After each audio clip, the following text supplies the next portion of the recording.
যেদিন আমার বিয়ে হয় ওই দিন রাতেই আমি ওনাকে বলে দিই আমি অন্য কাউকে ভালোবাসি। উনি চুপ করে সবাই বসে পড়েছিল, একটি বারও এসে বিছানায় আমার পাশে বসেনি, একবার জিজ্ঞেস করেনি তবে কেন তার ঘরের বউ হয়ে আসলাম। আমি আবার বলেছিলাম ঘুমের মাঝেও আমাকে টাচ করার চেষ্টা করবেন না। উনি মনে হয় কথা দিতে রেগে যান। উনি উঠে এসে আমার সামনে দাঁড়ান, ওনার চোখগুলো লাল হয়ে আছে। আমি ভয় পেয়ে যাই। হঠাৎই উনি বিছানায় হাঁটু গেড়ে বসে বলতে শুরু করেন, ওই আপনি কি মনে করেছেন আমাকে? আমাকে কি মাতাল অভদ্র মনে হয়? ঘুমের মাঝেও যেন আপনাকে না স্পর্শ করি, এর মানে কি? আমি কি হিংস্র পশু যে রাতের আধারে আপনার উপর ঝাঁপিয়ে পড়বো? তারপর আরো কিছু কথা শুনিয়ে দিয়ে নিজের চোখ মুছতে মুছতে ঘর থেকে বের হয়ে যাই।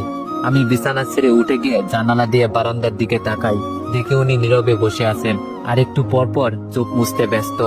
বিয়ে ঠিক হওয়ার পর ভাবির মুখে শুনেছিলাম ছেলেটা খুব ভালো অবন্তী, দেখো তোমাকে অনেক আগলে রাখবে, জীবনে অনেক সুখে থাকবে। তখন ভাবির কথাটা তেমন আমলে নিইনি, কিন্তু যখন ওনাকে কাঁদতে দেখি তখন ভাবতে থাকি একটা ছেলে মানুষে এভাবে কাঁদতে পারে। আমি যতটুকু জানতাম বিয়েটা ওনার মায়ের পছন্দই হয়েছে। হয়তো ভাবছে আমার যে ওকে পছন্দ নয়, এটা যদি ওনার মা জানতে পারেন তবে খুবই কষ্ট পাবেন। ওনার মা ক্যান্সারের সাথে লড়ছিল, কবে মারা যায় কোনো ঠিক নেই। তাই সবসময় আমাকে বলতো আমাকে আপনার পছন্দ না, এটা ঠিক আছে, তবে প্লিজ যতদিন আমার মা বেঁচে আছে আমার মায়ের খেয়াল রাখবেন, কখনো মায়ের অযত্ন করবেন না।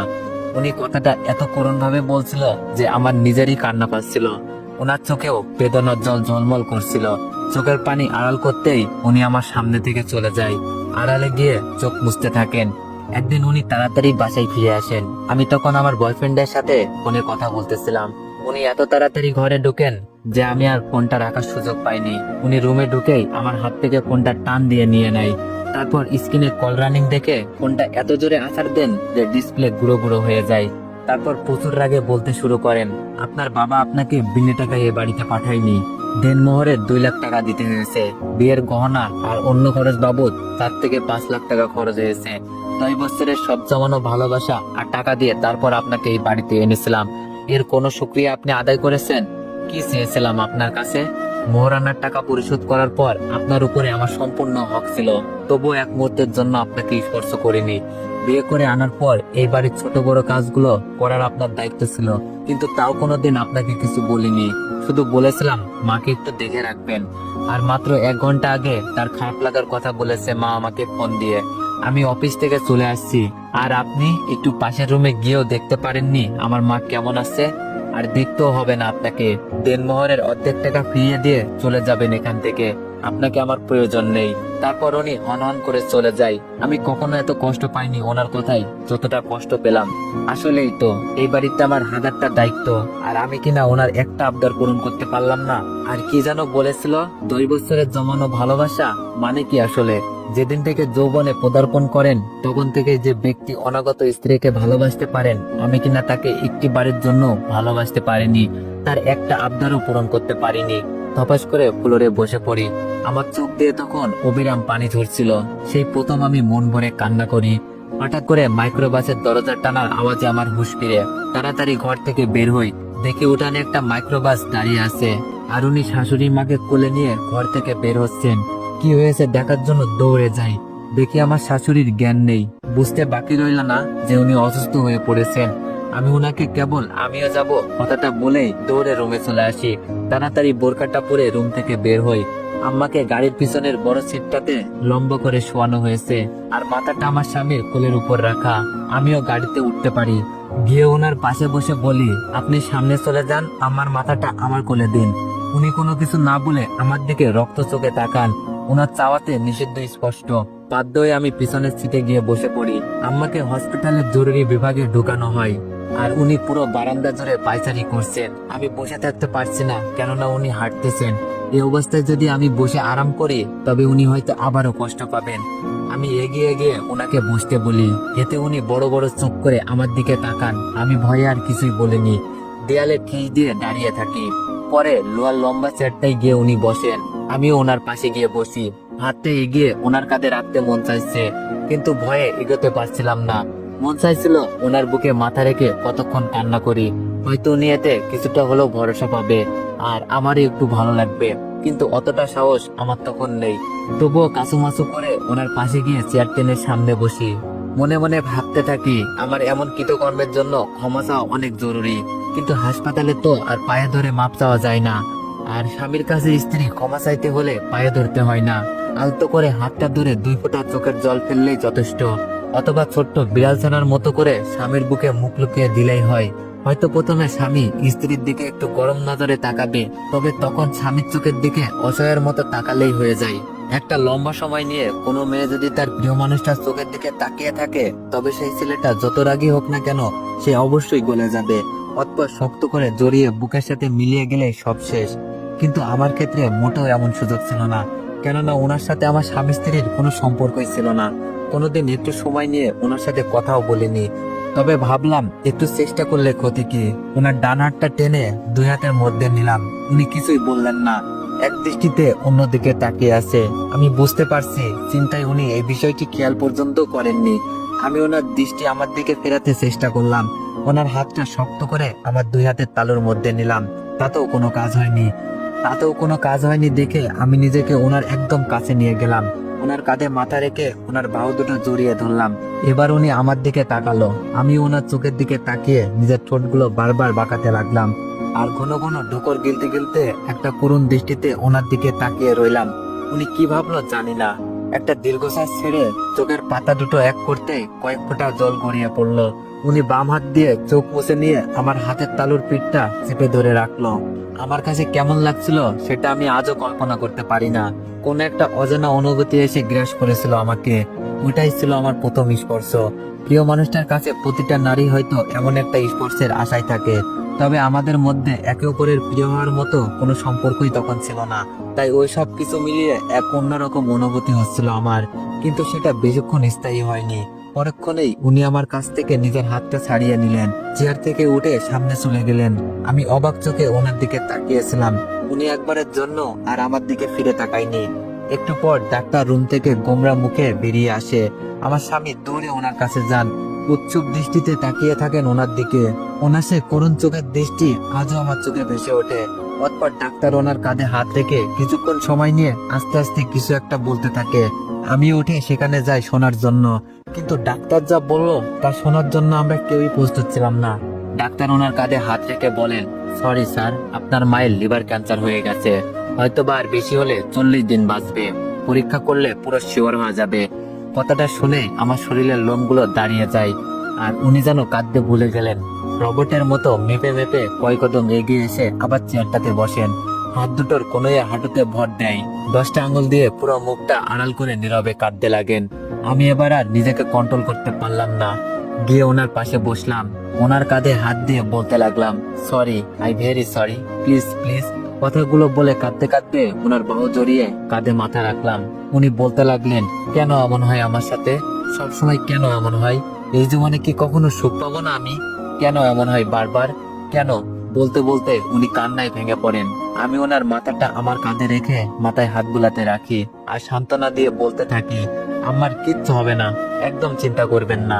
হঠাৎই উনি আমাকে ধাক্কা দিয়ে উঠে পড়েন। আমিও এগিয়ে যাই ওনার সাথে সাথে। মায়ের জ্ঞান অনেক আগেই ফিরেছে, কিন্তু খুব শীঘ্রই পৃথিবীর মায়া ত্যাগ করবে হয়তো। তখন রাত 10টা বাজে। আম্মাকে নিয়ে বাসায় আসতে আসতে প্রায় 11টা বাজে। উনি নিজ হাতে আম্মাকে খাইয়ে দিয়ে ঘুম পাড়িয়ে আমার রুমে চলে আসে। রাত প্রায় 1টার দিকে আমার একবার ঘুম ভেঙে যায়। দেখি উনি সোফায় নেই, ঘরের দরজা খোলা। আমি উঠে গিয়ে ওনাকে খুঁজতে থাকি। অবশেষে ছাদে গিয়ে ওনাকে পাই। দেখি দেয়ালে ঠেস দিয়ে বসে কাঁদতেছে। আমি খুঁজে পাই না উনি এত কাঁদেন কি করে। একটা ছেলে যে এত কাঁদতে পারে ওনাকে না দেখলে বুঝতামই না। হয়তোবা ছেলেবেলাতেই বাবাকে হারিয়েছে, সারা জীবন সংগ্রাম করে আসছে একা একা। জীবনের পথ চলাতে মা একমাত্র সঙ্গী ছিল, আর তিনি ছেড়ে চলে যাবেন এই ভাবনায় এত কান্না। আমি ওনার পাশে গিয়ে বসতেই উনি কান্না থামিয়ে চোখ মুছতে ব্যস্ত হয়ে পড়লো। তারপর বলতে লাগলো, এত রাতে ছাদে এসেছেন কেন? যান ঘরে গিয়ে ঘুমান। আমি কোনো কথা বলিনি, তাই উনি আর কিছু বললো না, ওইভাবেই বসে রইল। আমি ওনার দিকে আরেকটু এগিয়ে গেলাম। ওনার হাতটা জড়িয়ে ধরে মাথাটা ওনার কাঁধে রাখলাম, আর উনি সাথে সাথে উঠে অন্য দিকে চলে গেলেন। আমি আবারও ওনার পাশে গিয়ে দাঁড়িয়ে রইলাম। আমার মন চাইছিল একবার ওনার বুকে মাথা রেখে চোখের জলে ওনার বুকটা ভিজিয়ে দিতে, এতে যদি উনি আমাকে ক্ষমা করেন। সেই ভাবনা থেকেই ওনাকে জড়িয়ে ধরলাম। উনি আমাকে হালকা ধাক্কা দিলেন, আমি আরো জোরে জড়িয়ে ধরলাম। উনি জোরে ধাক্কা মেরে আমাকে সরিয়ে দিলেন। আমি আবারও এগিয়ে গিয়ে ওনাকে জড়িয়ে ধরি। উনি এবার আমাকে ধাক্কা মেরে সরিয়ে দিয়ে হাত ওঠাতে আমাকে থাপ্পড় দিতে নাই, আবার হাতটা গুটিয়ে নিয়ে সরি বলে চলে যায়। সিঁড়িঘরের কাছে গিয়ে দেয়ালে একটা ঘুষি মারে। আমি বুঝতে পারি উনি আমাকে থাপ্পড় দিয়ে যে রাগটা কমাতে চেয়েছিলেন সেটা দেয়ালে ঘুষি দিয়ে কমানোর চেষ্টা করছেন। আমি চাঁদের আলোতে খোলা ছাদে বসে কাটতে থাকি। একটু পর আমার ভয় লাগতে শুরু করে যে এত রাতে ছাদে একা, তাই ঘরে চলে যাই। এতক্ষণ উনি আবার ঘুমিয়ে পড়েছেন, সোফায় শুয়ে আছেন একেবারে জড়সড় হয়ে। হয়তো শীত লাগছে, ঘরে একটাই কাঁথা আর সেটা আমি দখল করে রেখেছি, তাই তিনি কাঁথা ছাড়াই ঘুমাচ্ছে। আমি কাঁথা এনে ওনার উপরে দিতেই ঘুমের ঘরে তার টান দিয়ে গায়ে জড়িয়ে নেন। খুব নিষ্পাপ লাগছে ওনাকে। সারাটা দিন কেমন জানি মায়া জমে গেছে ওনার প্রতি। সারাদিন কান্নাকাটির ফলে চোখটা ফুলে লাল হয়ে আছে। দেয়ালে ঘুষি দেওয়ার ফলে হাতটা কতটুকু ছিলে গেছে। আমার রুমে ফার্স্ট এইড বক্স ছিল, আমি সেখান থেকে একটু ভায়োডিন নিয়ে তোলা দিয়ে হাতে ঘষতেই উনি নড়ে ওঠে। কিন্তু সারাদিন অনেক পরিশ্রম করে ক্লান্ত হয়ে আছে, তাই পুরোপুরি উঠলেন না। কাজ শেষে আমি ওনার কপালে একটা চুমু দিয়ে গিয়ে শুয়ে পড়ি। সকালে ঘুম থেকে উঠে রান্না করে যাই। রান্না প্রায় শেষ, তখন শাশুড়ি আম্মা রান্না করে আসেন। রান্না কতটুকু হয়েছে দেখে আমাকে রান্না শেষ হলে ওনার ঘরে যাওয়ার কথা বলে চলে যান। রান্না শেষ করে শাশুড়ির রুমে যাই। উনি আমার হাত ধরে নিজের পাশে বিছানায় বসান আর এক নাগারে বলতে শুরু করেন, অবন্তী মারে, আমি কি আর বাঁচবো না রে? আমার তো মনে হয় আর বেশি দিন বাঁচবো না। জানিস রে মা, ছেলেটা সেই ছোটবেলা থেকে বাবাকে হারাই। জানিস সেই অল্প বয়সে কষ্ট করে কাজ করে, আবার পড়ালেখাও করে। আমাকে লোকে কত জোর করে বিয়ে দেওয়ার জন্য, আমি না করে দিই। ছেলেটাকে নিয়েই বেঁচে থাকি। ছেলেটা আমার আদরের চেয়ে কষ্টই বেশি পাইছে। বাপ মরার পর এলাকার লোকেরও আদর পাই না, আবার আমার বাপের বাড়ির আদরও পাই নাই। তারপরও কোনোদিন বলে নাই আমি কষ্টে আছি। আমি যখন যা চাইছি তাই দিছে। যেদিন তোকে দেখতে যাই অনেক ভালো লাগে তোকে। ছেলেটা একবারও বলেনি আমি আগে দেখি তারপর আমার মত জানাবো। শুধু বলেছিল, মা তুমি যা ভালো বুঝো তাই করো, আমার কিছু বলার নেই। তারপর তো তুই এই বাড়ির বউ হয়ে আসলি। আমি তোকে তুই তুই করে বলি, তাই রাগ করিস না আবার। তুই তো আমার মেয়ের মতোই। আমার ছেলেটাকে একটু দেখে রাখিস, কোনো সময় কষ্ট দিস না রে মা। ছেলেটা আমার জীবনেও আদর পায়নি, তুই একটু আদর দিয়ে আগলাই রাখিস। দেখবি তোকে মাথায় তুইলা রাখবো। আমার জন্য কান্দিস না, আমি তো বুড়া হইয়া গেছি। বুড়া মানুষ তো মরণ লাগবেই, কত জোয়ান মানুষই মইরা যায়। আমি ওনার হাজারটা কথার বিপরীতে কি বলবো কোনো ভাষা পাইনি সেদিন। ওনাকে জড়িয়ে ধরে চিৎকার করে কাঁদতে থাকি। আমি আমার নিজের মাকেও কোনোদিন এত আপন করে পেয়েছি কিনা জানি না। উনি আমার মাথায় হাত বুলিয়ে বলেছিল, পাগলি মা, কান্দোস কেন? বুড়া মানুষের লাইগা কাঁদলে কি হইব? তুই খালি আমার পোলাডারে দেখা রাখিস। তারপর আমার কপালে একটা চুমু দিয়ে দেয়। তার বদলে আমি ওনাকে শক্ত করে জড়িয়ে ধরি। নিজের মায়ের থেকেও বেশি আপন তখন ওনাকে মনে হচ্ছিল। সেদিনের পর থেকে আমার স্বামীকে সবসময় মন মরা দেখতাম। এর কিছুদিন পর আমার স্বামী আমাকে একটা ফোন কিনে দেয়। আমি আবার আমার সেই পুরাতন সিমটা ইউজ করা শুরু করি। একদিন আমার বয়ফ্রেন্ড আমাকে রাতের বেলায় কল দেয় আর নানান কথা বলা শুরু করে। কবে স্বামীকে ডিভোর্স দেব, এতদিন কেন ফোন দেইনি, কেন ফোন অফ ছিল, দুনিয়ার সব কথা। আমি আবারও আমার বর্তমানকে ভুলে ওর সাথে কথা বলায় ব্যস্ত হয়ে পড়ি। আবার তার কথা ভাবতে থাকি। প্রায় আধা ঘন্টা কথা বলার পর হঠাৎ কারো ঘরে আসার শব্দ পাই আমি। ফোনটা না লুকিয়ে পিছনের দিকে ঘুরতেই দেখি আমার স্বামী অফিস থেকে ফিরেছে। উনি আমার ফোনে কথা বলার ব্যাপারটা দেখে ফেলে, কিন্তু কোনো রিয়াক্ট না করে শুধু কাপড় চেঞ্জ করে ঘর থেকে বের হয়ে যায়। আমি আবারও তার সাথে নিয়মিত কথা বলতে থাকি। আমার বয়ফ্রেন্ডের প্রতি আমার আবার মায়া বেড়ে যায়, কেননা এমনিতেই আমাদের রিলেশন সেই কলেজ লাইফ থেকে প্রায় 3 বছরের। আমি ফোনে কথা বলার সময় প্রায় দেখে ফেলতো, কিন্তু কিছু বলতো না। এভাবে প্রায় 2 দিন চলে যায়। একদিন সকালবেলা ঘুম থেকে উঠেছি, উনিও উঠেছেন। হঠাৎই আম্মা কেমন যেন করতে থাকে। তাড়াতাড়ি হাসপাতালে নিয়ে যাই। ডাক্তার বলে দেয় বাড়িতে নিয়ে যান, ওনার সময় একদম শেষ হয়ে আসছে। যা চাই নিয়মিত দেন, হয়তো আর 2-1 দিন আছে। ওই দিন দুপুরে বাড়ি চলে আসার পর থেকে আমি ওনাকে আর ঠিক মতো খেতে দেখিনি। সারাক্ষণ মুখ ভার করে রাখতো, ঠিক মতো কথাও বলতো না। ওই দিন রাতে শাশুড়ি আমাকে ডেকে বলে, অবন্তী মারে, এইদিকে আসতো, শোন তোকে কয়েকটা কথা বলি। আমি বললাম, আম্মা বলেন, কি বলবেন? উনি বলতে শুরু করেন, শোন মা, তোকে আমার পছন্দেই বিয়ে করিয়েছি, এটা তুই মনে হয় জানোস। তারপরও আবারও বলি, শোন, আমি আমার ছেলের কাছে এখন পর্যন্ত যা চাইছি সবটুকুই চেষ্টা করে তা জোগাড় করে দিয়েছে। কখনো আমাকে অভাব ছুতে দেয়নি। আমি তো তাকে কিছুই দিয়ে দিতে পারলাম না রে। অতঃপর আমার শাশুড়ি যা বলে তা শোনার জন্য আমি একটু প্রস্তুত ছিলাম না। শাশুড়ির কথা শুনে আমার হাত পা হিম হয়ে যায়। হতভম্ব হয়ে গুটি সুটি বসে থাকি খাটের এক কোণে। আমি তো ওনার কথা শুনে হতভম্ব হয়ে যাই। আমার শাশুড়ি কি তবে সব জেনে গেল? আমার শাশুড়ি না থেমে আবারও বলতে থাকে, শোন মা, পৃথিবীতে যে যা চাই তাই কি কখনো পাই? অনেক সময় পাই না। আমার ছেলেটা সব সময় খালি আদর ভালোবাসা খুঁজতো, কিন্তু তা পাই নাই। বড় হয়েও আমার পায়ে মাথা রাইখা ঘুমাইতো। জানিস, ও জমানোর টাকা দিয়ে এটা ওটা কিনে লুকিয়ে রেখে দিত, কিন্তু আমি ঠিকই দেখে ফেলতাম। আর ওই জিনিসগুলা আর করুন না, হবু বউয়ের জন্যই হয়তো রাখতো। ওর তো আর কোনো বোন নেই, তা আমি ঠিকই বুঝতাম। তুই ওর ঘরের আলমারির পশ্চিম পাশের ডয়ারটা খুলে দেখিস, অনেক কিছু কিনে জমাইছে তোর জন্য। দেখ, আমি ঠিকই বুঝতেছি হয়তো আজ রাতটাই আমার শেষ। তারপর এই বাড়িতে তুই আর ও। কত ভাবতাম তুই একটা নাতি নাতনি থাকবো, বাড়ির ঘরগুলো আবারও ভরে যাবে, কিন্তু দেখ, তা দেখার কপাল আমার নেই। আর এই জীবনে কষ্ট করছি মনে হলেও আবার বুঝি যে ছেলেটা আমার কোনো কষ্টেই রাখে নাই। কিন্তু আমি পারলাম না রে, আমি পারলাম না ছেলেটার একটু সুখে রাইখা যাইতে। ওলাটা আমার রাইতে ছাদে ওইটা একলা একলা কান্দে। আমি দেখেও লুকিয়ে যাই, যেন আমারে না দেখে। ও যদি জানতে পারে যে আমি তোদের এই ব্যাপারটা জানি, তাহলে খুব কষ্ট পাইবো। তোরা আর কোনো কিছু কমু না, আমারে মাফ কইরা দিস। আমি না বুঝা তোর এই বাড়ির বউ বানাই আনছি।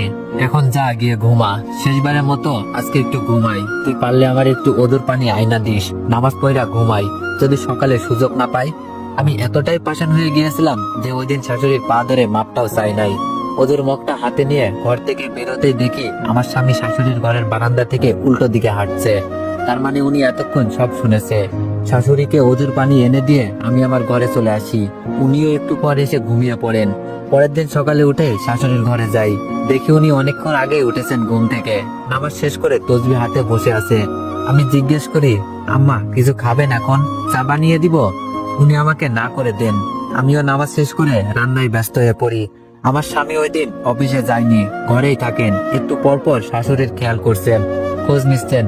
দুপুরে খাওয়ার পর একটু শুয়ে থাকি, কখন ঘুমিয়ে যাই বুঝতেই পারি না। ফোনের আওয়াজে ঘুম থেকে উঠে পড়ি, দেখি আমার বয়ফ্রেন্ড ফোন দিয়েছে। আমি কেন জানি তখন কথা বলতে সংকোচ বোধ করি, তবুও কথা বলি অনেকক্ষণ। সে আবারও আমাকে ডিভোর্সের ব্যাপারটা আর কথা বলে। আমি ঘরের মধ্যেই বলে ফেলি আমার শাশুড়ি হয়তো আর বেশি দিন বাঁচবে না, শাশুড়ির মৃত্যুর পরেই ডিভোর্স হয়ে যাবে। তারপর যথারীত অন্য কথা বলতে থাকি। হঠাৎই আমি আমার স্বামী চিৎকার শুনতে পাই। আমি ফোন ফেলে রেখে দৌড়ে বাইরে যাই, দেখি উনি শাশুড়ির ঘরে। আমি ঘরে ঢুকতেই যা দেখি তাতে আমার শিরা উপশিরা হিম হয়ে যায়, আমার শরীরের লোমগুলো দাঁড়িয়ে যায়। আমার স্বামী শাশুড়িকে জড়িয়ে ধরে কাঁদতেছে। আমার শাশুড়ি তখন এই পৃথিবীতে নেই। আমি ঘর থেকে বের হয়ে আসি, আমার কানে একটাই কথা বারবার বাজতে থাকে, তুই তো আমার মেয়ের মতোই, আর কোনোদিন কেউ হয়তো আমাকে অত আপন করে নিবে না। ভাবতেই চোখ বেয়ে পানি ঝরতে থাকে। রুমে এসে বাড়িতে ফোন দিয়ে কাঁদতে কাঁদতে আমার ভাবিকে শাশুড়ির মৃত্যুর কথা বলি। প্রায় ঘন্টা দুয়েক পর আমার বাবার বাড়ির অনেকেই চলে আসে। আব্বু আমার স্বামীকে সান্ত্বনা দিতে থাকেন, আর উনি কেবল অসহায়ের মতো এক দৃষ্টিতে তাকিয়ে থাকেন শাশুড়ির লাশের দিকে। আসরের নামাজের পর জানাজা হয়। শাশুড়িকে দাফন করে এসে উনি সোজা শাশুড়ির রুমে চলে যায়, আবার কান্নাকাটি শুরু করে দেন। আমি কি করব কিছুই মাথায় আসছিল না। শেষে আমার ভাবি আমাকে তাগাদা দেয় যেন আমি গিয়ে স্বামীকে সান্ত্বনা দিই। আমি তাদেরকে দেখানোর জন্য একটু এগিয়ে গিয়ে ওনাকে কাঁদতে বারণ করি। রাতের আগেই আমার বাড়ির সবাই চলে যায়। রাত 10টার দিকে আমার স্বামী ছাদে একা বসে আছেন আর আমি ঘরে। তখন আমার বয়ফ্রেন্ডের ফোন আসে। ওকে শাশুড়ির মৃত্যুর কথা বললেই সে খুশি হয়, কিন্তু ব্যাপারটা আমার কাছে খুব খারাপ লাগে। একটা মানুষের মৃত্যুতে কি খুশি হওয়া যায়? আমি তাকে বকা দিলে সে উল্টো আমাকে নানান কথা বলতে থাকে, নানান কথা বলে ইমোশনাল ব্ল্যাকমেল করতে থাকে। আমি আর বেশি কথা না বাড়িয়ে ওকে আশ্বাস দিই যে খুব তাড়াতাড়ি আমাদের ডিভোর্স হয়ে যাবে। সে যেন তার বাড়িতে বিয়ের জন্য আলাপ করে। শাশুড়ির মৃত্যুর প্রায় 10 দিন হয়ে যায়। আমরা তেমন কোনো কথাই বলি না, একসাথে খেতেও বসি না। 11 দিনের দিন আমার হঠাৎ শাশুড়ির কথাগুলো মনে পড়ে। উনি তো আমাকে বলেছিল আলমারিতে অনেকগুলো জিনিস আছে আমার জন্য। আমি ওনার প্যান্টের পকেট থেকে চাবি নিয়ে ওই ডয়ারটা খুলি, দেখি পশ্চিম পাশের ডয়ারটা পুরো ঠাসাঠাসি ভর্তি। অনেকগুলো সুন্দর সুন্দর শাড়ি আর কিছু থ্রি পিসের কাপড়, খুব সুন্দর ডিজাইন করা, অনেকগুলো গহনা আর সুন্দর একজোড়া পায়েল এবং একটি সোনালী রঙের ঘড়ি। আমি ডয়ারটা বিছানায় নামিয়ে সবগুলো জিনিস দাঁড়িয়ে দেখতে থাকি। পায়েল দুরা খুব পছন্দ হওয়াতে তখনই আমার পায়ে পড়ে নিই। তারপর আবার সবগুলো জিনিস গুছিয়ে রাখতে যাই। তখন পায়েলের ঝুনঝুন শব্দ পেয়ে উনি ঘরে চলে আসেন। এসে আমাকে বকাঝকা শুরু করে দেন। আপনি কোন সাহসে আমার ডয়ারে হাত দিয়েছেন? আপনাকে কে অনুমতি দিয়েছে? আপনি একবারও আমাকে জিজ্ঞেস করেছেন? বলে সামনে এসে আমাকে একটা থাপ্পড় মেরে বসে। আজ পর্যন্ত কখনো আমার সাথে এমন করেনি, অথচ ওই দিন আমাকে থাপ্পড় দেওয়ার মানেটা আমি আজও বুঝিনি। কিন্তু থাপ্পড় খেয়ে আমার মাথায় রাগ উঠে যায়। আমি উল্টো ওনাকে ঝাড়তে শুরু করি। আপনি কোন সাহসে আমার গায়ে হাত তুললেন? আপনি কি ভাবছেন আমি কিছুই বলবো না আপনাকে? আর 8-10টা মেয়ের মতো ভাববেন না। উনিও বলতে শুরু করেন, তোকে কি ভাববো? আর তুই 8-10টা মেয়ের মতো হবি কেন? তুই যে কেমন মেয়ে তা আমি অনেক ভালো করেই বুঝতে পারছি। আমি ওর আগের মাথায় বলতে শুরু করি, হ্যাঁ হয়েছে, আর বলতে হবে না, আমাকে ডিভোর্স দিয়ে মুক্ত করেন এবার। আমি আর আপনার সাথে থাকতে পারবো না। ওনার মুখটা শুকিয়ে যায়, তারপরে একটু নিচু গলায় উত্তর দেয়, তোর ভালো না লাগলে তুই চলে যা। আমি কেন আগ বাড়িয়ে ডিভোর্স দিতে যাব?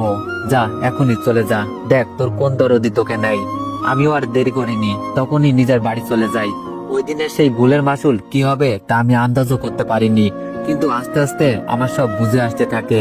কিছুদিন পর আমার বাড়িতে ডিভোর্স লেটার চলে আসে, আর সেই লেটারটা সবার আগে আমার বাবার হাতে পড়ে। বাবার হাতে চিঠিটা আসতেই যা বলেন তা ছিল আমার কল্পনার বাইরে। ডিভোর্স লেটারটা বাবার হাতে পড়তে বাবা আমাকে ডাকতে থাকেন আর বলতে থাকেন, এসব কি? মা মরছে এখনো 15 দিন হয় নাই, এর আগেই তোরে ডিভোর্স দিছে? ও ভাবছেটা কি? আমার আগেই সন্দেহ হয়েছিল, খালি যখন ওর মা এসে বিয়া ঠিক করে গেছে। তোর মা তো খালি লাভাইছে, ওলা ভালো কইয়া। এখন যে তোর জীবনটা নষ্ট করে দিল। ততক্ষণ আমার ভাবি রান্নাঘর থেকে দৌড়ে আসে, এসেই বলতে থাকে, পোলাটা এত ভালো ভাবছিলাম, আর তার ভিতরে ভিতরে এই মার পছন্দে বিয়ে কইরা এখন মা মরতেই ডিভোর্স দিছে। এতক্ষণে বুঝলাম, তাইলে মনে হয় মারে খুশি করার লাইগা বিয়া করছিল। এখন মা মইরা গেছে গা, আর বউ ডিভোর্স দিয়া দিছে। আমি শুধু অভিনয়ের কান্না করতে থাকি। ভাবি আমার মাথায় হাত বুলিয়ে দিয়ে বলতে থাকে, কান্দিস না, আমরা আছি না, কাঁদতে হইব না তোর, আমরাই তোর দেখা রাখবো। আমি শুধু অভিনয়ের কান্নাকাটি করে নিজের ঘরে এসে দরজা দিয়ে বসে থাকি আর ভাবতে থাকি, সবকিছুই তো আমার কারণেই হয়েছে, সব দোষ তো আমার, ওনার তো কোনো দোষই নেই। আমার পরিবার সবার কাছে উনি এত প্রিয় ছিল, আর আজকে সবাই ওনাকে নিয়ে কত খারাপ মন্তব্য করতেছে। সবকিছুতেই তো আমারই দোষ। এখন যদি গিয়ে আমি আমার দোষের কথা বলি, আব্বা আমাকে আস্ত রাখবেন না। আমি ওই দিন রাতে বয়ফ্রেন্ডের কাছে ফোন দিয়ে ডিভোর্সের কথা জানাতে ও যেন চমকে ওঠে আর বলতে থাকে, কি বলে এসব? ফাসলামো বন্ধ করো, ডিভোর্স দিছে বললেই হয়ে গেল। আমি বলি, হ্যাঁ, বউর আমার সব টাকা আগেই পরিশোধ করা ছিল, বিয়ের দিনই দিয়ে দিছিল, তাই সমস্যা হয় নাই। ও বলে, তবে এখন কি করব? আমি বললাম, তুমি এবার তোমার বাসায় জানাও। সে উত্তর দেয়, কি বলছো তুমি? বাসায় জানালেই হবে নাকি? আমার বাড়িতে রাজি হবে না, আর তাছাড়া ডিভোর্সি মেয়ে কি ভালো? আমি বললাম, কি বলতে চাও তুমি? ডিভোর্সি মেয়ে ভালো না মানে? আমি কি করছি? তোমার কথাই তো আমি আমার স্বামীর সংসার ছেড়ে আসছি, এবার তুমি তোমার বাড়িতে জানাও। সে বলল, এটা কোনোদিনই সম্ভব না, আমি পারবো না। আর তুমি যদি আমাকে বিয়ে করতে চাও তবে পালিয়ে বিয়ে করতে হবে। আমি বললাম, পালিয়ে বিয়ে করব কেন? এতদিন তো আমাকে জ্বালিয়ে মারছো, খালি ডিভোর্স আর ডিভোর্স, এখন এই কথা বলতেছো কেন? আমি অত কিছু বুঝি না, তুমি কবে আমাকে বিয়ে করবে সেটা বলো। সে বলল, ইসলামী শরীয়তে তো মেয়েদের ডিভোর্স হলে 4 মাস, ফিকের মাসালাতে এটাকে 3 তুহরও বলা হয়। যদি এটা অনেকদিন আগে পড়েছিলাম, যদি ভুল হয়ে থাকে আমাকে বলে দিবেন দয়া করে। ইদ্যত পালন করতে হয়, ওই কয়টা দিন আগে শেষ হোক তারপর বলি। আমি বললাম, আমার সেটা প্রয়োজন নেই, ওইটা প্রেগনেন্সি শিওর হওয়ার জন্য, আর আমাদের এমন কোনো সম্পর্কই ছিল না যে আমার বাবু হওয়ার সম্ভাবনা থাকে। সে বলল, তুমি বললেই হলো, এমন কি শিওর আছে? একসাথে 2 মাস থাকছো, কত কিছুই তো হতে পারে। আমি বললাম, কি বলতে চাও তুমি? তোমার কি আমার প্রতি কোনো বিশ্বাস নেই? আর আমি না করার পরেও তুমি এই কথাটা কিভাবে বলতে পারলে? সে বলল, বলতে পারলাম। কি আবার, তুমি কি দুধে দেওয়া তুলসী পাতা নাকি? না মহামনীষী, যে তোমার কথা বিশ্বাস করতেই হবে। আমি বললাম, এই 3 বছরে তুমি আমাকে এতটুকু চিনছো, আমাকে এত অবিশ্বাস হলো তোমার, নাকি আমাকে বিয়ে করার ইচ্ছাই নেই তোমার? সে বলল, আমি জানি না, আমি বাড়িতে কোনোদিনই তোমার কথা বলতে পারবো না, যদি পালিয়ে যেতে পারো তবেই আমি রাজি আছি। আমি পুরো উত্তাল সাগরের মাঝে পড়ে যাই, কোন দিকে যাব কোনো কিছুই মাথায় আসে না। এখন যদি পালিয়ে না যাই তবে ও আমাকে বিয়ে করবে না, আর পালিয়ে গেলে আমার বাবার সব সম্মান ধুলে মিশে যাবে, সবাই টিটকারি করবে।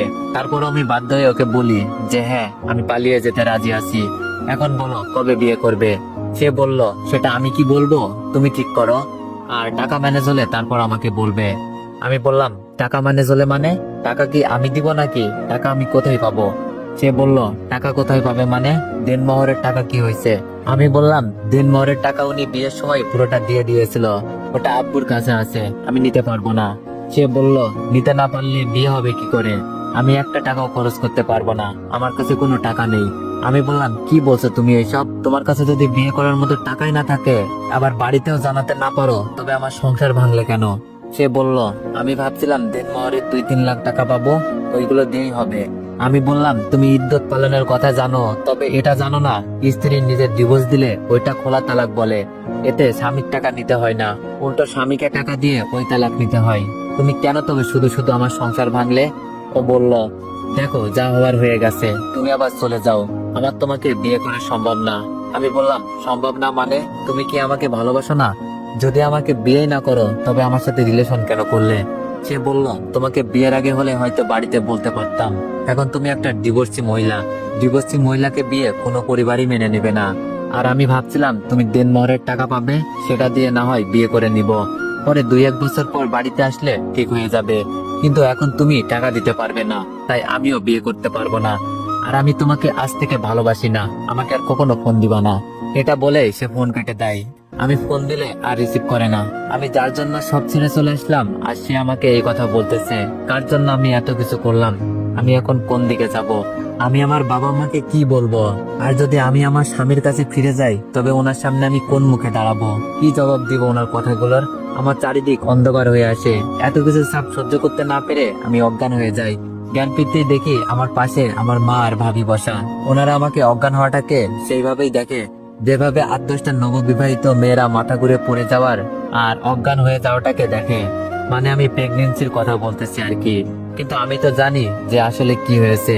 আম্মু চলে গেলে আমি ভাবিকে বলি যে, ভাবি তোমরা যা ভাবছো আসলে তা না, আমার অনেক টেনশন হচ্ছিল যার ফলে এমনটা হয়েছে। আর আমার প্রেগনেন্ট হওয়ার সুযোগ নেই, ওনার সাথে আমার তেমন কোনো সম্পর্কই ছিল না।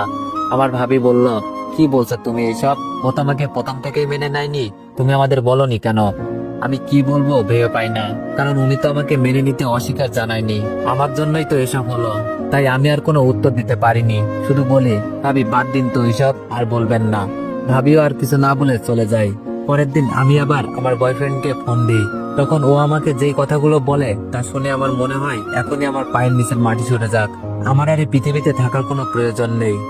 যাকে এত বছর ধরে ভালোবাসি, যার মায়া আমি স্বামী সংসার ছেড়ে এসেছি, যার জন্য আমার স্বামীর মনে কষ্ট দিয়েছি, আমার অসুস্থ শাশুড়িকে মনে কষ্ট নিয়ে পৃথিবী ত্যাগ করতে হয়েছে, যে কিনা আজকে বলল আমি কেবল তোমার টাকাগুলোর জন্যই বিয়ে করতে চেয়েছিলাম, এখন তুমি টাকাই খরচ করতে পারবে না, আমি অত টাকা কোথাও পাবো না, আর বিয়ে করতেও পারবো না।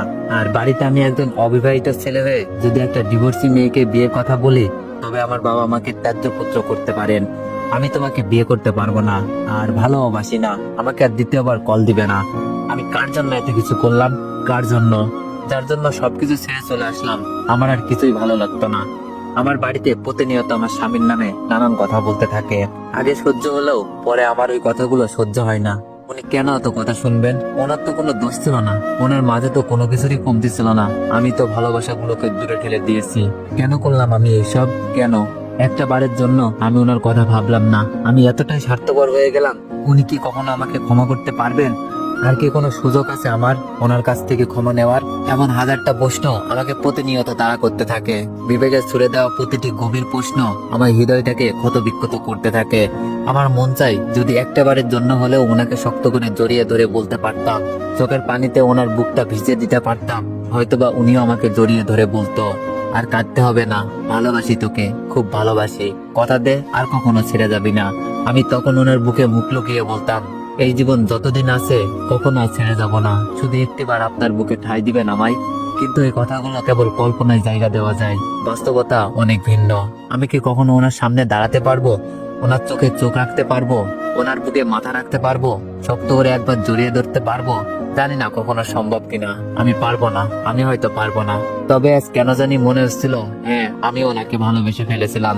ওই পুরোনো সিম কার্ড, সেই 3 বছরের মায়া আমাকে শেষ করে দিয়েছে, আমার ভালোবাসাকে শেষ করে দিয়েছে। এইসব ভাবতেছিলাম ঠান্ডা মাথায় ফ্লোরে বসে। কাঁদতেও শরীরে অনেক শক্তি পাই হয়, তাই খুব ক্লান্ত লাগছিল।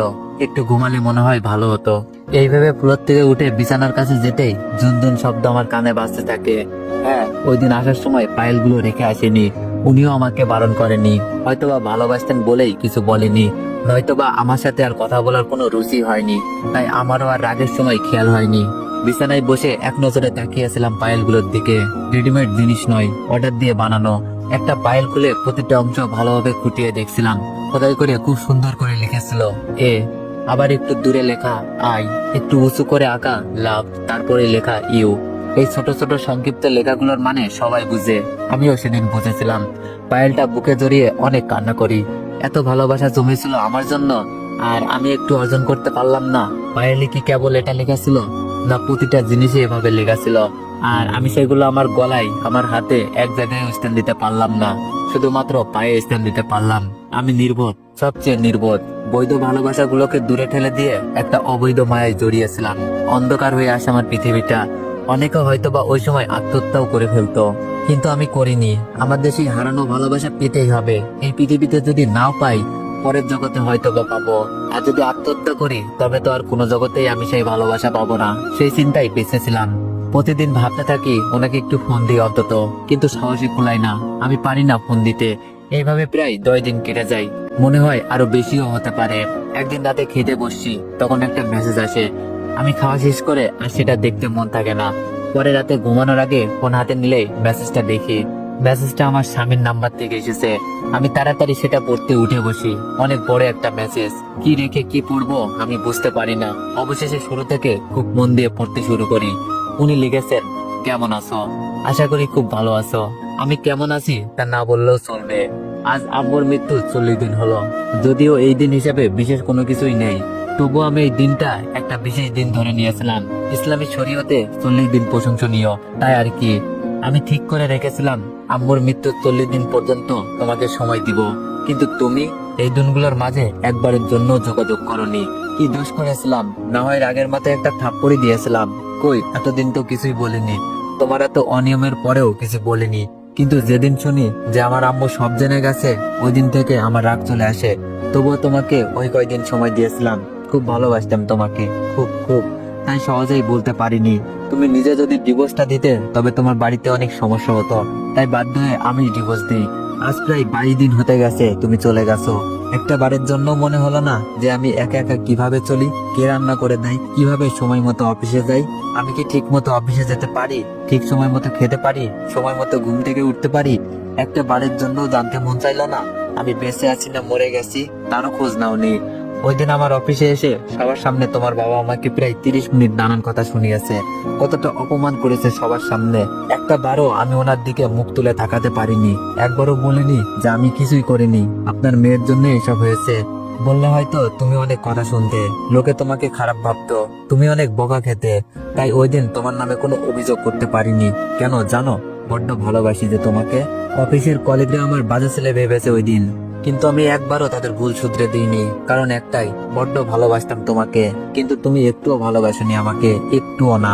তাই প্রতিটা মুহূর্তে কষ্ট কষ্টে তোমাকে ভুলতে শিখেছি, একাকী বাঁচতে শিখেছি। হ্যাঁ, এখন থেকে আর ভালোবাসি না তোমাকে। না, একটুও ভালোবাসি না। সব ভালোবাসা শেষ হয়ে গেছে। এখন তোমার জন্য আমার মনে কেবল ঘৃণা ছাড়া আর কিছুই নেই। ক্ষমা করে দিও, তোমার জীবনের অনেকটা সময় আমার কারণে নষ্ট হয়ে গেছে। আর একটা কথা, আজ থেকে আর কোনো সম্পর্ক নেই তোমার সাথে। তাই আর আমার খোঁজ নেওয়ারও প্রয়োজন নেই, আর কোনো ফোন দেওয়ারও প্রয়োজন নেই। ভালো থাকবেন। মেসেজটা পড়ার সময় আমার কেমন যেন লাগছিল, তা আমি নিজেও বলতে পারবো না। আমি চিৎকার করে কেটেছিলাম ওই দিন। অত কান্না আমি জীবনেও করিনি। আমার ঘর থেকে আব্বুর ঘর দূরে, ভাইয়ের ঘর থেকেও দূরে, আর রুমের দরজাও লাগানো, তাই কেউ শুনতে পাইনি আমার কান্না। সারাটা রাত ঘুমাতে পারিনি। কান্নায় কান্নায় কাটে পুরো রাত। শেষ রাতে ক্লান্ত হয়ে একটু ঘুমাই। সকালবেলা ঘুম থেকে দেরিতে উঠি। তখন রান্না প্রায় শেষ, তবুও ভাবিকে সাহায্য করতে যাই। ভাবি আমার দিকে তাকে বলতে থাকে, অবন্তী, তোমার চোখ এমন লাল কেন? ঘুমাওনি ঠিক মতো? আমি বললাম, ভাবি, ঘুম হয়নি বেশি। ভাবি বলল, তোমাকে বলছি না কান্নাকাটি করবে না? যে কিনা 2 মাসের বউকে ডিভোর্স দিয়ে দেয়, তাও মা মরার 15 দিনের মাঝেই ওই রকম বাজে লোকের জন্য কান্না করার কোনো মানে হয় না। আমরা আছি না, কোনো টেনশন করবা না। আমি বললাম, ভাবি প্লিজ ওনাকে কিছু বলবেন না। ভাবির আগে ফুলতে ফুলতে বলল, দরদ উতলাইয়া পড়তেছে, এইসব হারামির জন্য কিসের দরদ এত? আমি শুধু বলি, ভাবি প্লিজ এখন কিছু বলো না, রাতে তোমার সাথে কথা আছে। সবাই ঘুমালে তারপর আমার রুমে এসো। ভাবি বলল, আচ্ছা ঠিক আছে, যাও এখন গিয়ে ভালো করে হাত মুখ ধোও, চোখ যেন লাল না থাকে। আমি এসে হাত মুখ ধুয়ে নিই ভালো করে, যেন আব্বা আম্মু লাল চোখ না দেখে। রাতে খাওয়ার পরে সবাই যখন ঘুমিয়ে যায়, তখন ভাবি আমার রুমে আসে। আমি ভাবিকে আস্তে আস্তে সব বলি। কথা শেষ হতেই ভাবি জল জল চোখে আমার দিকে তাকিয়ে থাকে। কথা শেষ হতেই ভাবি আমাকে একটা থাপ্পড় মারে। আমি গালে হাত দিয়ে কাঁদতে থাকি। আর ভাবি আমাকে বলতে থাকে, তুমি এটা কি করছো? স্বামী 1000টা দোষ করলো, যেখানে মাটি কামড়ে পড়ে থাকতে হয়, কতটা ছোট থেকে শুনে আসছি, বারবার বুঝিয়ে ঠিক করতে হয়, আর সেখানে তুমি কি না? সি অবন্তী, এটা তুমি কি করলে? আব্বা আম্মা যদি জানতে পারে কি হবে একবার ভেবে দেখোনি? আব্বা হার্টের রোগী, তিনি ওসব শুনলে কি একটা অবস্থা হবে ভেবেছে একবার? এই তোমার ভাইয়া যে আমাকে এত বকাঝকা করে, এরপরও কি আমি এখানে আসি না? আর তুমি কি না কোনো কারণ ছাড়াই স্বামী সংসার ছেড়ে চলে এসেছো? ওই দিন আব্বা জামাইকে এতগুলো কথা শুনিয়ে আসছে, এখন কোন মুখে জামাইয়ের সামনে যাবে? আর আব্বা কি কোনোদিনও জামাইয়ের সামনে যেতে পারবে? আমি কিছু জানি না, এখনো সময় আছে। কয়েকদিনের মাঝেই যেভাবে পারো জামাইকে বুঝিয়ে চলে যাও, নয়তো পরে আর যেতে পারবে না। আর যেই 5-7 দিন আছে এর মাঝেই চলে যাও, নয়তো পরে সারা জীবন পস্তাতে হবে। আমি ভাবিকে জড়িয়ে ধরে কাঁদতে থাকি, কেননা আমি কি করব তখন আমার মাথায় কিছুই আসছিল না। আমি কেবল কান্নাকাটি ছাড়া আর কিছুই করতে পারছিলাম না। ভাবি আমাকে সান্ত্বনা দিয়ে বলল, এখন আর কেঁদে কি হবে, যা আবার তো তা তো করেই ফেলেছো। আমি তোমার ভাইয়াকে বুঝিয়ে বলবো, দেখে কি হয়। আমি ভাবিকে বারবার না করতে থাকি। ভাবি ভাইয়ার যে রাগ আমাকে আস্ত রাখবে না। ভাবি বলল, তাকে তোমার আব্বাকে বলবো, এখন স্টক করতে পারে। আমি বললাম, ভাবি না না, আব্বুকে ভুলেও বলা যাবে না, সবকিছু যদি ঠিক হয় তবেই আব্বুকে বলো। ভাবি বলল, তা দেখো, আগে তুমি কথা বলো, যদি ঠিক না হয় তবে না হয় তোমার ভাইয়াকে বলবো। অতঃপর ভাবি চলে যাই। আমি ওনাকে ফোন দিই, কিন্তু ফোন ঢোকে না।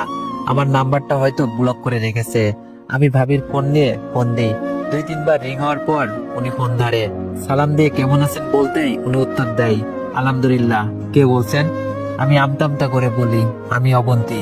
উনি বললেন, কেন কল দিয়েছেন? আমি উত্তর দিই, কথা ছিল, একটু সময় হবে আপনার? উনি বললেন, আমার কোনো সময় নেই, আর একবারও কল দিবেন না। আমি কিছু বলতে পারিনি, শুধু কাঁদতে থাকি। যতই চেষ্টা করি কান্না থামাতে, কিন্তু থামাতে পারি না। উনি ওপাশ থেকে কল কেটে দেন। তখন পৃথিবীতে নিজেকে সবচেয়ে বেশি অসহায় মনে হচ্ছিল। নিজের পায়ে নিজেই কুড়াল মারলাম। পৃথিবীর সব সুখ হয়তো আমার জন্যই অপেক্ষা করেছিল। ওনার জমানো সব ভালোবাসা হয়তো আমার ভাগ্যেই জুটতো, কিন্তু আমি সব ছেড়ে অবৈধতার টানে চলে আসলাম। আমার ভেতরটা হাহাকার করতে থাকে। অনেকবার কল দিয়েছিলাম, তারপর একবারও কল রিং হয়নি। ওনার মনে হয়তোবা অভিমানগুলো তীব্র আকার ধারণ করেছে। কষ্ট পেতে পেতে ভিতরটা শক্ত হয়ে গেছে। আমার জন্য হয়তোবা শুধু ঘৃণাগুলোই অবশিষ্ট আছে। বাধ্য হয়ে পরের দিন ভাইয়াকেই জানাতে হয় ব্যাপারটা।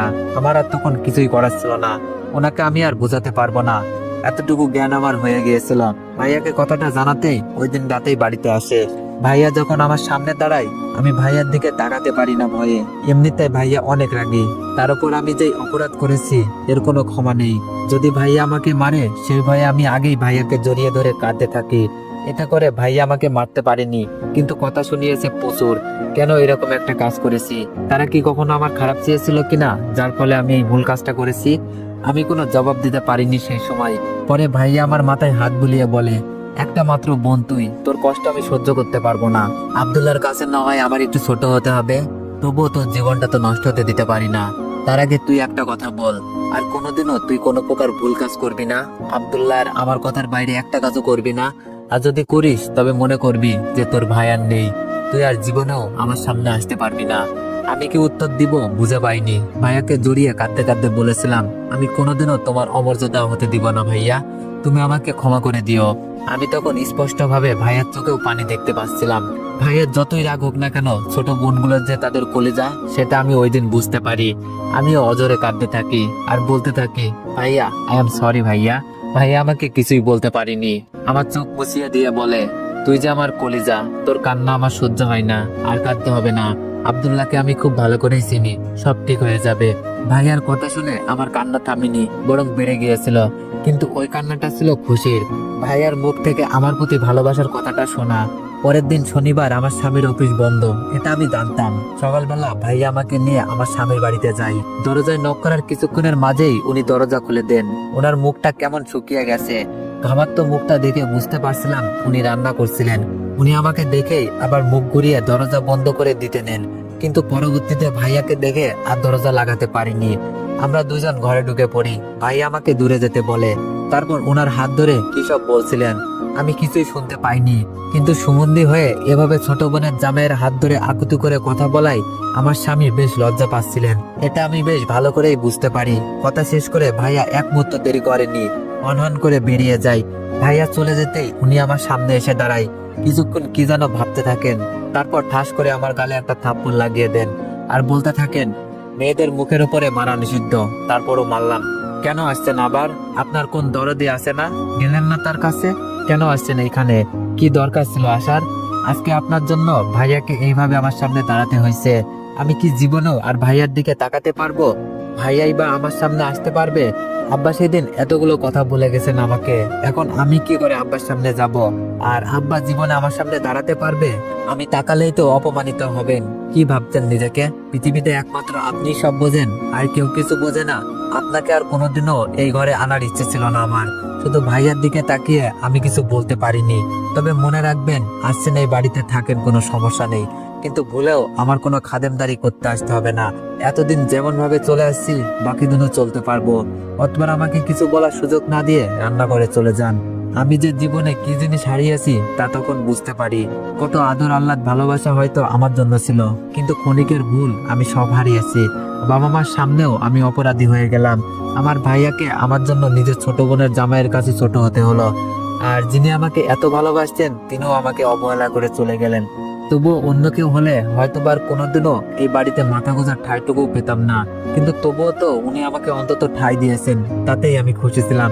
ওই দিনের পর থেকে আর কখনো ওনার ভালোবাসাটুকু পাইনি, কখনো সুযোগ পাইনি ওনার বুকে একটু মাথা রাখার।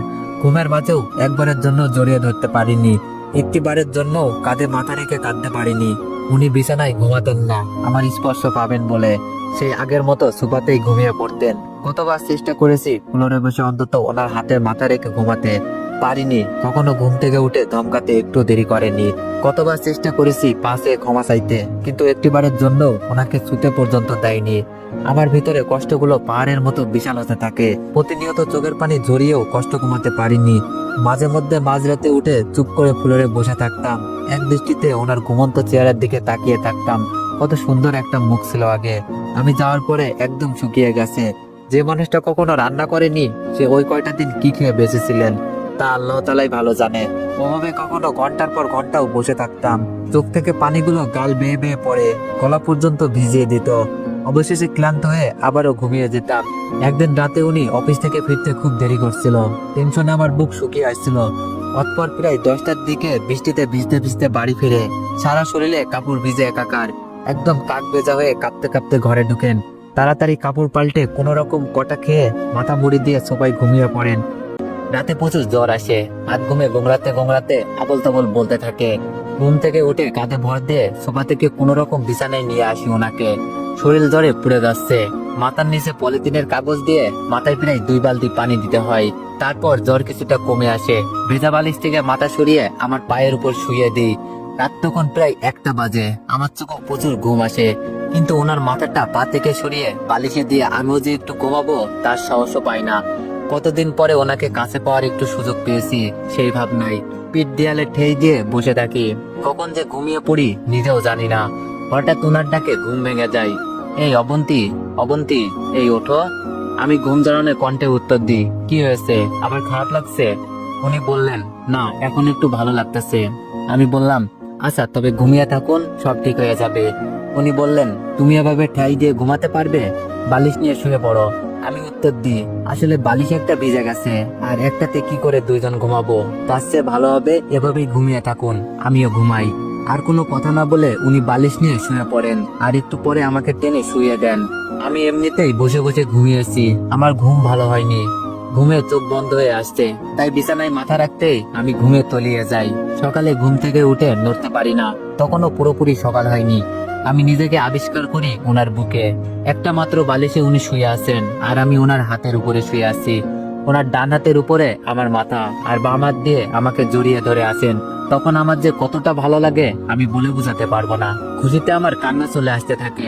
আমি কোনো রকমে মাথাটা ওনার দিকে ঘুরিয়ে ওনার বুকে মুখ রেখে আবার ঘুমানোর চেষ্টা করি, কিন্তু বিভিন্ন ভাবনায় আমাকে ঘুমাতে দেয় না। তাই বিড়াল ছানার মতো গুটসুটি মেরে সজাগ হয়ে শুয়ে থাকি। উঠতে মন চায় না, কিন্তু বেশি দেরি হলে আবার নামাজ কাদা হয়ে যাবে, আর ওনাকে যদি নামাজের জন্য না ডেকে দিই তবে হয়তো আবার রাগ করতে পারে। তাই কোনো রকমে নিজেকে ছাড়িয়ে নিয়ে ওযু করে এসে ওনাকে ডেকে দিই, কিন্তু রাতে জ্বর থাকার কারণে হয়তো উঠতে কষ্ট হচ্ছিল, খালি বারবার বলে আবারও ঘুমিয়ে যাচ্ছিল। আমি ওনার কপালে চুমু দিয়ে কানে কানে বলি, এই যে এত ঘুমালে হবে, নামাজ পড়তে হবে না, উঠুন নামাজ পড়ে তারপর আবার মন চাইলে ঘুমাবেন। এবার তিনি ঘুম থেকে উঠে তাড়াতাড়ি ফ্রেশ হয়ে ওযু করে আসেন। দুইজনে একসাথে নামাজ শেষ করি। নামাজ শেষ হতেই উনি উঠে বলেন, 2 রাকাত নফল নামাজ পড়ে নাও। আমি ওনার কথা মতো নফল নামাজ পড়ে নিই। তবে নামাজ শেষে বুঝতে পারি এটা হলো সেই নামাজ যার দুই প্রান্তে দুইজন একসাথে হয় শুকরিয়া স্বরূপ আদায় করে। ওই দিনের পর থেকে আমি কিছুটা ভালোবাসা পাই। কিছুটা বলতে আমাকে আগের মতো অতটা অবহেলা করতো না। অবহেলা কমে গেছে ঠিকই, কিন্তু আজও আমি ভালোবাসাটা পাইনি। জানি না কবে পাবো। হঠাৎ বাস ড্রাইভার হার্ট ব্রেক করতেই সামনের দিকে ঝুঁকে পড়ে অবন্তী আর অপরিচিতা। নিজেদেরকে তাড়াতাড়ি সামলে নেয় তারা। এতক্ষণ ধরে জিম ধরে অবন্তীর কথাগুলো শুনতে থাকা অপরিচিতা বলে, আপু তবে এখন আমার কি হবে? আমিও যে বড় একটা ভুল করে ফেলেছি। অবন্তী বলে, শোনো অপরিচিতা বোন, এখন তোমার বয়স সবে মাত্র 18 হয়েছে। হয়তো তুমি মনে করছো সেই কলেজ লাইফের রিলেশনটা অনেক মজা ছিল, সে অনেক ভালোবাসতো।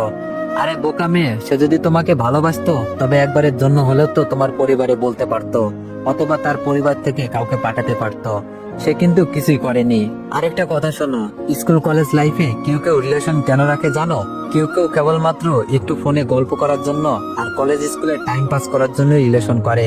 আবার কেউ কেউ রিলেশনে জড়ায় তার এই উঠতি বয়সে চাহিদা মেটানোর জন্য। একটা বার লুকিয়ে খোঁজ নিয়ে দেখো, তোমার অবর্তমানে সে হয়তো আরেকটা রিলেশনশিপে জড়িয়ে গেছে, আবার নতুন করে কাউকে বলছে তোমাকে ছাড়া আমি বাঁচবো না।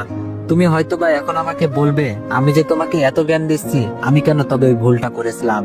আসলে আমার ওই ভুলের কারণেই শিক্ষা হয়েছে বলেই তো তোমাকে আজ বোঝাতে পারছি। ভুল থেকেই তো সবাই শিক্ষা নেয়। এই বলে অবন্তী অপরিচিতাকে বোঝাতে লাগলো। অপরিচিতা বলল, আপু আমি যেমন 2 বছরের সম্পর্কের মায়ে জড়িয়ে গেছি, সে কি জড়িয়ে যায়নি? অবন্তী বলল, হ্যাঁ এটা ঠিক বলেছো। একসাথে চলার ফলে আসলে মায়া জন্মায়, ভালোবাসা জন্মায়। প্রথম দেখাই তো কেবল সুন্দর চেহারাটাই ভালো লাগে, কিন্তু একটা কথা মনে রাখবে, 3-4 বছর রিলেশনশিপের পরে মায়ের চাইতে 3 অক্ষরের কবুল শব্দটা মায়া অনেক বেশি।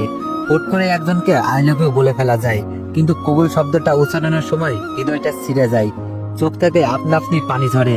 সেই পানিটা একদিক দিয়ে সুখের, অন্য দিক দিয়ে বেদনার। তুমি আজকে যদি তোমার স্বামীকে ডিভোর্স দিয়ে বাড়ি চলে যাও এবং ইদ্যত পালন করা শুরু করে দাও, আমি গ্যারান্টি দিয়ে বলতে পারি তুমি কালকে হাতের অনামিকা আঙ্গুলটার দিকে তাকিয়ে ভাববে এখানে অনেক যত্নের একটা আংটি ছিল। খেতে গেলে ভাববে সে কি খেয়েছে, না আমার জন্য কষ্ট পেয়ে না খেয়ে ঘুমিয়ে গেছে। ঘুমাতে গেলে ভাববে সে কি ঠিক মতো ঘুমাতে পারছে, নাকি বিছানার দিকে তাকিয়ে আমার কথা ভাবছে। তারপর দিন শেষে পরিসংখ্যান করবে তুমি তার চেয়ে বেশি ভেবেছো, তুমি তার চেয়ে কম ঘুমাতে পেরেছো, তুমি ঠিক মতো খেতে পারোনি। তখন আবার ভাবতে শুরু করবে ওই দিন কত কষ্টের।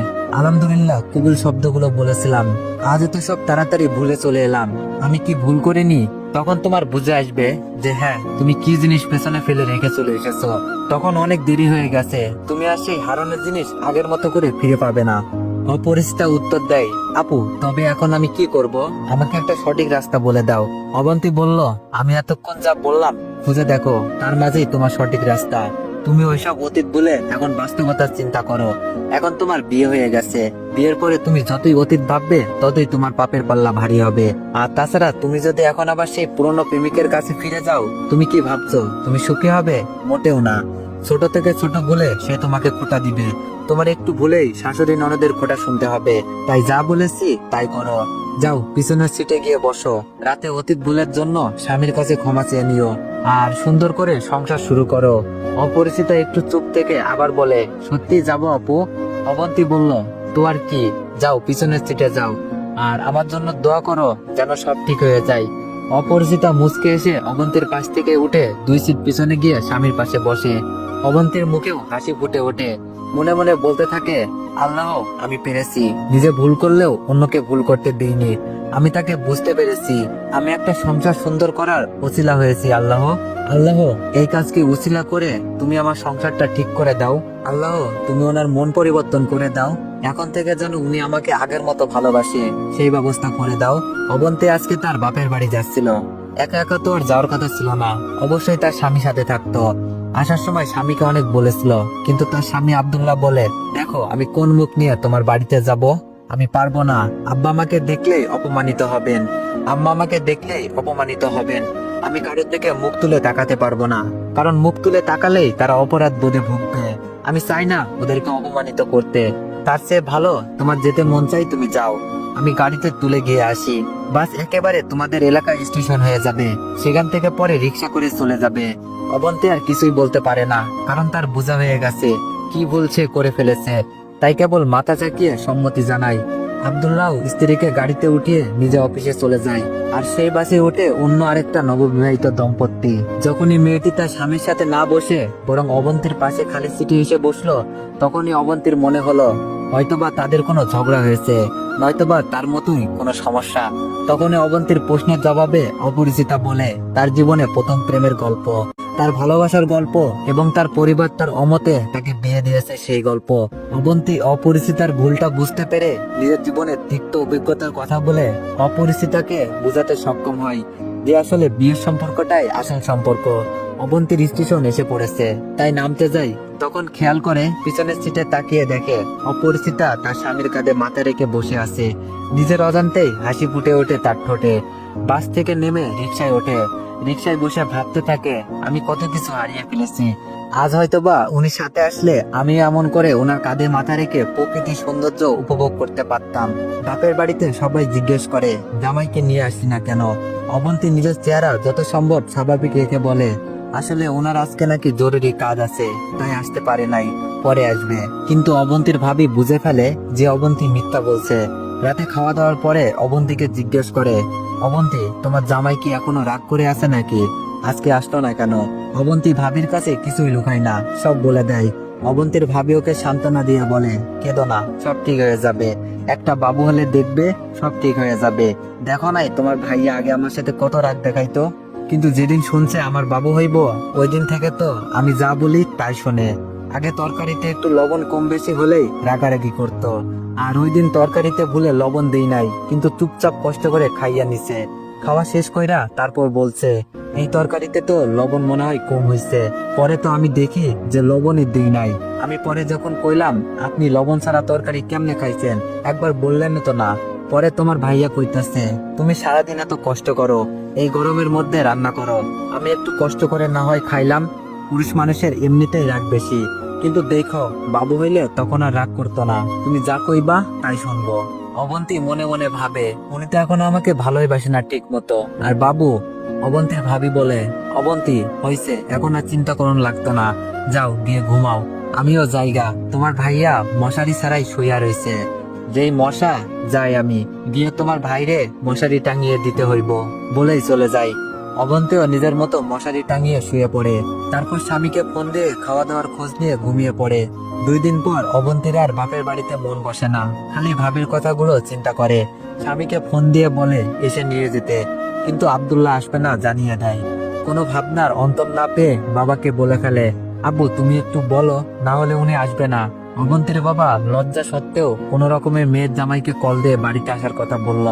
আব্দুল্লাহ শ্বশুরের কথা ফেলতে পারল না, অবন্তীকে নিতে চলে আসলো। খাবার টেবিলে যখন সবাই একসাথে খেতে বসলো, আব্দুল্লাহ একবারও মাথাটা উঁচু করতে পারল না।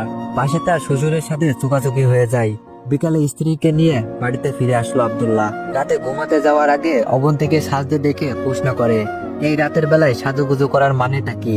অবন্তী একটু লজ্জা মাখা শুনে বলে খুব ইচ্ছে হয়েছিল তাই। আব্দুল্লাহর কিছু না বলে শুয়ে পড়ে। অবন্তী হতাশ হয়ে তাকিয়ে থাকে স্বামীর দিকে, কত কষ্ট করে সাজলাম আর উনি কিনা ঘুমিয়ে পড়লো। মনে মনে রাগে গুনগুন করতে করতে কথাটা বলেই যত্ন করে আঁচড়ানো চুলগুলোকে আওলা করে দেয় রাগে। শুয়ে কাঁদতে কাঁদতে চোখের কাজল লেপটে দেয়, রাগে উল্টো দিকে ফিরে ঘুমানোর চেষ্টা করছে। হঠাৎ করে আব্দুল্লাহ পিছন থেকে জড়িয়ে ধরে কানে কানে বলে এত রাগ করলে কি চলে। আবেগী স্বরে উত্তর দেয় অবন্তী কি করব তবে, কত কষ্ট করে সাজলাম আমি আর আপনি কিনা ঘুমিয়ে যাচ্ছেন। আব্দুল্লাহ বলল তাই এত রাতে সাজুগুজু করার মানেটা কি বুঝলাম না। অবন্তী বলল কেন সেজেছি তা বুঝি, আপনি বুঝেন না। আব্দুল্লাহ বলল না বুঝি না তো, তুমি না বললে কি করে বুঝবো কেন করেছো। অবন্তী বলল আমার একা একা ভালো লাগে না, আপনি তো সারাদিনই অফিসে থাকেন আর আমি বাড়িতে সারাদিন একা একা থাকি, আমার বোরিং লাগে। আব্দুল্লাহ বলল তা ওই একা থাকার সাথে এই সাজুগুজুর কি সম্পর্ক। অবন্তী বলল কোনো সম্পর্কই নেই, আমার মন চাইছে তাই সেজেছি।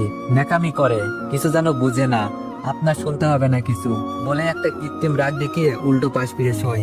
আব্দুল্লাহ অবন্তীর রাগ দেখে হেসে ফেলে। অবন্তীকে পিছন থেকে জড়িয়ে ধরে বলে এই শোনো না, এই শোনো না, আমাদের যদি একটা ছোট্ট মেয়ে থাকতো তবে কত ভালো হতো তাই না, সারাদিন দৌড়াদৌড়ি করতো, কত ভালো হতো তাই না। অবন্তী মুখ ঘুরিয়ে আব্দুল্লাহর বুকে মাথা রাখে, বিড়াল ছানার মতো বুকের সাথে মিশে গিয়ে বলে একটা কথা বলবো আপনাকে। আব্দুল্লাহ বলে, বলতে থাকো। অবন্তী বলে, জানি না আপনি বিশ্বাস করবেন কিনা, তবুও বলি, আমার আর ওর মধ্যে যদিও 3 বছরের একটা সম্পর্ক ছিল, কিন্তু কসম করে বলতে পারি আমাদের মধ্যে কোনো খারাপ সম্পর্ক ছিল না। আব্দুল্লাহ বলল, অবন্তী এখন এসব কথা থাক। অবন্তী বলল, সবকিছু আপনাকে না বললে যে আমার ভিতরে শান্তি হচ্ছে না, আমার বুকটা ফেটে যায় যখন আপনি আমার সাথে ঠিক মতো কথা না বলেন। আমি অবশ্যই মানছি আমি যা করেছি তার কোনো ক্ষমা নেই, তবুও বলি প্লিজ বিশ্বাস করুন, আমাদের 8-10টা রিলেশনশিপের মতো আমাদেরটা ছিল না। আমরা অ্যাটলিস্ট কোথাও একসাথে ঘুরতে পর্যন্ত যাইনি। আমার ভুলগুলো আমি অবশ্য মেনে নিয়েছি, কিন্তু প্লিজ আপনি কখনো আমাকে চরিত্রহীন বলে মনে করবেন না। আব্দুল্লাহ বলল, অবন্তী, চরিত্রহীন কথাটা হয়তো ছোট, কিন্তু এর মানে অনেক বিশাল। আমি কখনোই হয়তো তোমাকে এই কথাটা বলতে পারবো না। যদি এই কথা বলতে পারতাম তবে কখনোই তোমাকে ফিরিয়ে আনতাম না। অবন্তী, থাক, আগে যা হয়েছে তা ভুলে যাও। শুধু এতটুকুই মনে রেখো, আমি সত্যি তোমাকে অনেক ভালোবাসি, অনেক। তাই অবন্তী, এমন কথা আমার সামনে আর বলো না যাতে আমি কষ্ট পাই। অবন্তী বলল, আপনি যে আমাকে ভালোবাসেন এটা আমি খুব ভালো করেই জানি। ইনফ্যাক্ট আমিও কোনোদিন আপনাকে এতটা ভালোবাসতে পারবো কিনা জানি না।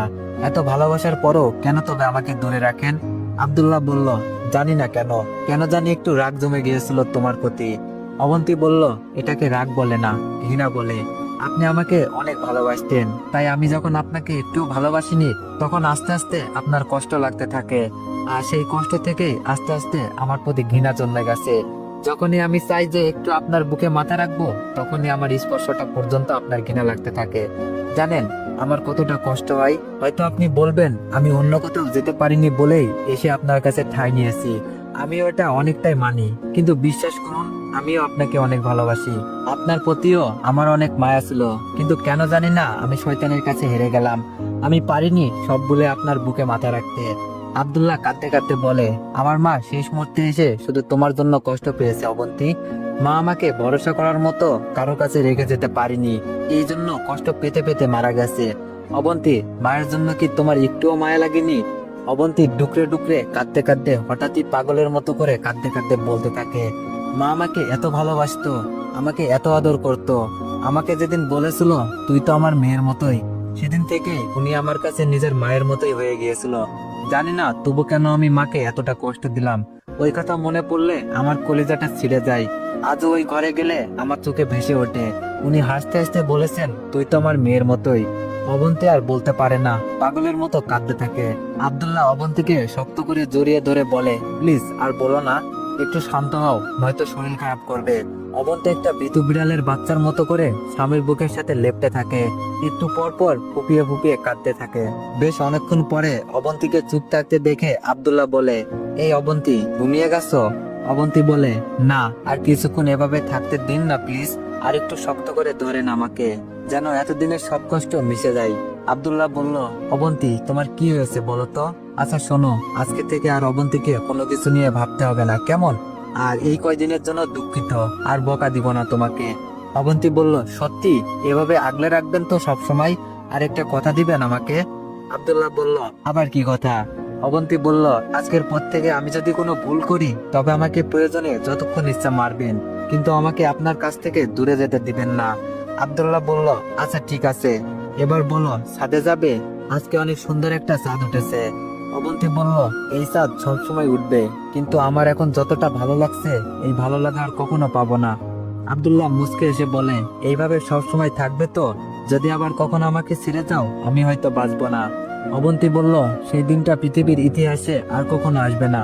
যতদিন বেঁচে আছি এভাবে পাশে থাকবো, বিনিময়ে শুধু একটু ভালোবাসা দিবেন। আব্দুল্লাহ আর কিছু না বলে অবন্তীর কপালে একটা গাঢ় চুমু দেয়। অবন্তী যেন তার জীবনে সবচেয়ে বড় কিছু পায়। সে গুটি মেরে আবারও মিশে যায় স্বামীর বুকে। স্বামীর গেঞ্জি দিয়ে চোখ মুছতে মুছতে ভাবতে থাকে, এর চেয়ে সুখ আর কি হতে পারে? আর আমি কিনা অবৈধতাই সুখ খুঁজেছিলাম। সে আব্দুল্লাহর কানে কানে বলে, খুব ভালোবাসি, কখনো ছেড়ে যাব না, শুধু এভাবে একটু আদর দিও। পৃথিবীর দুই প্রান্তে দুটি মানুষ একত্রে মিলিত হলে হয়তো এভাবে একে অপরের সাথে জড়িয়ে যায়। তারা তখন চাইলেও একে অপরের থেকে দূরে থাকতে পারে না। কোনো এক অজানা সুতো তাদের বেঁধে রাখতে চাই। হয়তো সেটা সেই 3 অক্ষরের শব্দ, কবুল। এই শব্দটা উচ্চারণ করতে যেমন কষ্ট হয়, তেমনি এটা ভেঙে আলাদা হয়ে যাওয়াও হয়তো কষ্ট। পরিশেষে একটা কথাই বলা যায়, অবৈধতার সুতোয় বাঁধার পড়ার আগেই প্রিয়জনের এই বৈধ ভালোবাসার সুতোয় বেঁধে দিতে চেষ্টা করুন। হয়তো তারা এই সুতোটা ধরেই জীবন কাটিয়ে দিতে পারবে স্বাচ্ছন্দ্যের মাঝে। ভালো থাকুক পৃথিবীর প্রতিটা স্বামী স্ত্রীর বন্ধন, একে অপরের ভরসায় কাটিয়ে দিক সারাটা জীবন, এই কামনা করি।